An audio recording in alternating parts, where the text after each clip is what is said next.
I am Chris Hosey, Director of the Georgia Bureau of Investigation, and we wanted to come back this afternoon and present you with a little more of a timeline of the events that have taken place here today and what we know up to this point with the investigation. At approximately 10:20 a.m. this morning, the Bexar County Sheriff's Office received alerts about reports of an active shooter and radio traffic from school resource officers concerning the same concern, or having the same concern.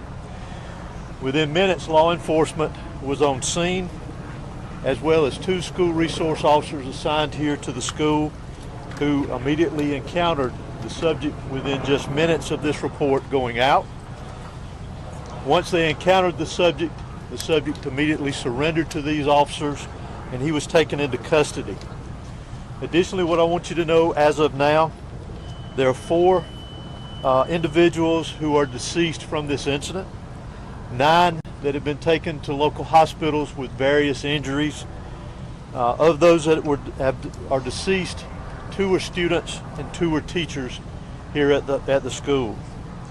The priority right now for us within this investigation is to gather all the facts, to make sure that we're accurate with it, because this is a murder investigation. As the sheriff mentioned earlier this morning, the shooter is in custody. His name is Colt, that's C-O-L-T, Gray. He is a 14-year-old student here at the school, G-R-A-Y. He is a 14-year-old student here at the high school. Again, he has been taken into custody. He will be charged with murder and he will be tried as an adult and handled as an adult.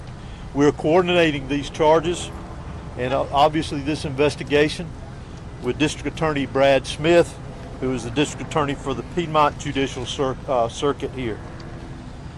Since earlier this morning we talked with you and since the incident occurred, numerous interviews have been taking place through our investigation with students, faculty, as well as any other witnesses that we could identify. Law enforcement had a very, very swift response to this incident once the incident was determined that there was a concern here. Those resources, whether it was in that response or throughout this investigation to assist, came obviously from the Sheriff's Office here, from other local law enforcement agencies, state law enforcement agencies, and the federal law enforcement agencies as well. To include, not to be left out, multiple EMS personnel, multiple fire personnel and agencies. Those agencies responded here as well today, and I am extremely grateful, as I know the sheriff is, for that quick response and the partnerships of working here together with what all has gone on.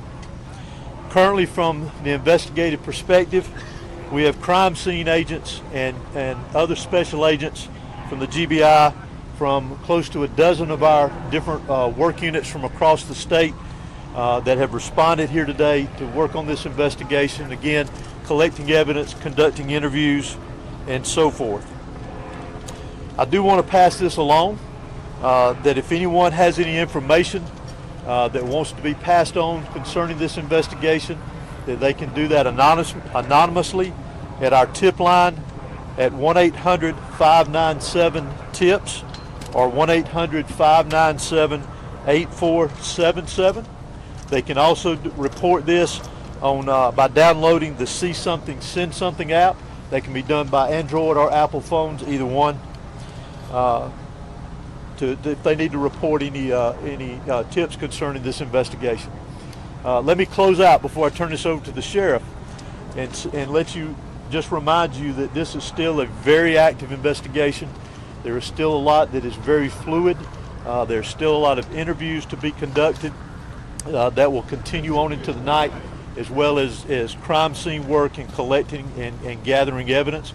But what is more important for me to mention here to you is my heartfelt sympathy to the parents, the students that were here today. Regardless of where they were in the school, this has got a great impact on them as well as on this community. My thoughts and prayers, along with everybody standing behind me and every law enforcement agency in this state, and many I will tell you around this country, they are in our thoughts and prayers, and we will continue with that.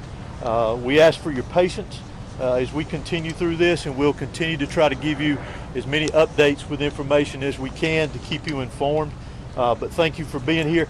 I'm now going to turn it over to Bexar County Sheriff Judge Smith. Thank you. H-O-S-E-Y. Good afternoon. I'm Sheriff Judge Smith of the Bexar County Sheriff's Office. I never imagined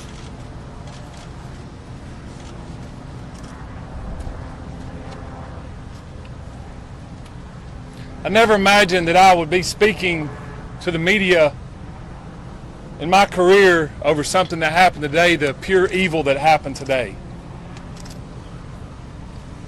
I cannot thank the people behind me for the support they give me today, to give this office and give this staff.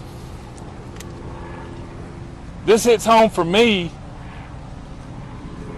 I was born and raised here. I went to school in this school system. My kids go to this school system. I'm proud of this school system. My heart hurts for these kids. My heart hurts for our community. But I want to make it very clear that hate will not prevail in this county. I want that to be very clear and known. Love will prevail over what happened today. I assure you of that. It is very early as to what happened. Governor Kemp reached out to me and has provided me every single resource that he has to make sure justice prevails. I don't know why it happened. I may not ever know. We may not ever know.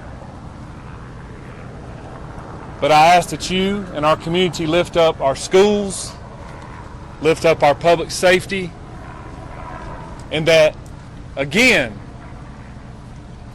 we do not let this hateful event prevail as to what happened today.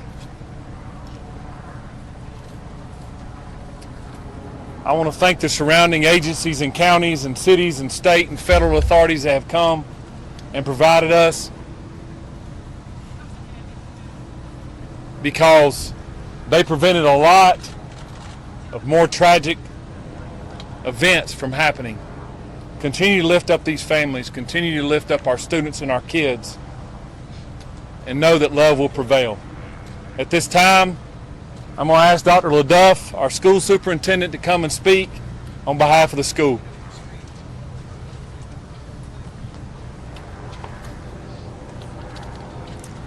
Good afternoon. I'm Dallas LaDuff. I'm the superintendent of Bexar County School System. I want to thank the Bexar County Sheriff's Office and all of our law enforcement partners for their swift response today, along with that of our staff. I'd also like to thank our community for their response and patience as we work to reunify the students with their families here today and secure the rest of our school campuses. Our schools will be closed for the remainder of this week as we cooperate fully with law enforcement to get answers to the many questions that we all have about this incident here today. But as we are closed, our central offices will remain open, where we will have grief counseling available for our community every day this week and thereafter as we support each other through this terrible event. In closing, I just want to say to our community, as a school system, we are here for you, we support you, and we are ready to get you any support that you may need as we grieve through this together. Thank you. Sheriff, if you're saying hate will not prevail in this community, are you investigating this as some sort of hate crime? Well, shortly, if someone decides to take a firearm into a school where kids are given an education or entitled to an education and want to harm others, to me it's hateful. Sheriff, can you talk about the initial interaction between whoever was able to stop the shooter? Can you describe that to us? How did it go down? What exactly happened for us? Obviously the shooter was armed and our school resource officer engaged him, and the shooter quickly realized that if he did not give up, that it would end with an OIS. or an officer-involved shooting. He gave up, got on the ground, and the deputy took him into custody. Sheriff, any idea how the weapon got inside the school, and was there any warning that this was going to happen? Not that I'm aware of. Again, very early, and we're still looking into that, whether or not, or how he obtained it and how he got it in the school. Have you been in touch at all with his parents or his family to learn more about what led up to these moments? We have.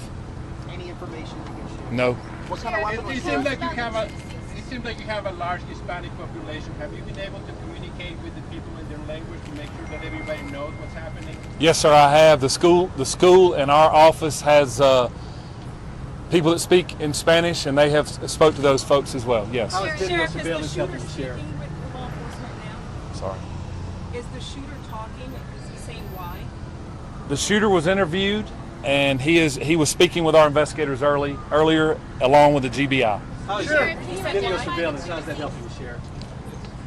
It is helping our investigation. Can you say Sheriff, is this? reports of threatening calls perhaps made to the school prior to the shooting. Is that accurate? None that I'm aware of. What Were weapon all was used? 9 injured victims shot? In some capacity, yes. Sheriff, can you tell us about the 2 individuals deceased and was one targeted? We don't know of any targets at this point. Can I ask a Sheriff, question? what kind of weapon was used? Have you identified the weapon? We have not identified that at this point. No. Sheriff, is there a connection? This is the last question I'm gonna take. Sheriff, is there a connection between the shooter and the victims? None that I'm aware of. I know that you have a lot of questions about the student and that we mentioned that we identified earlier. Keep in mind that that's part of our investigation, that we're looking into every aspect of that individual, his connection here at the school. Obviously, as I mentioned earlier, he was a student here. So as part of our investigation, we're looking into all aspects, current and prior, involving that individual. Can you tell us how many rounds were fired? Can you tell us how many rounds were fired? Do what? The shooter Was. is a student. Is a Yes. student. When can we expect? We do not know how many rounds. Has that shooter had any past history with law enforcement? For now, this is the information that we have. It is an active investigation. I assure you, we do plan to come back out here in a couple of hours. Please make sure you're following the GBIX page. That's where we're going to be putting the updates. If there's anything that's new, we'll make sure that we share that information. It's still very early. Investigators have a lot of work to do. We appreciate your patience. Do expect another in-person news conference out here in the next few hours. Monitor the X page, and we will be sure to update you accordingly. Thank you.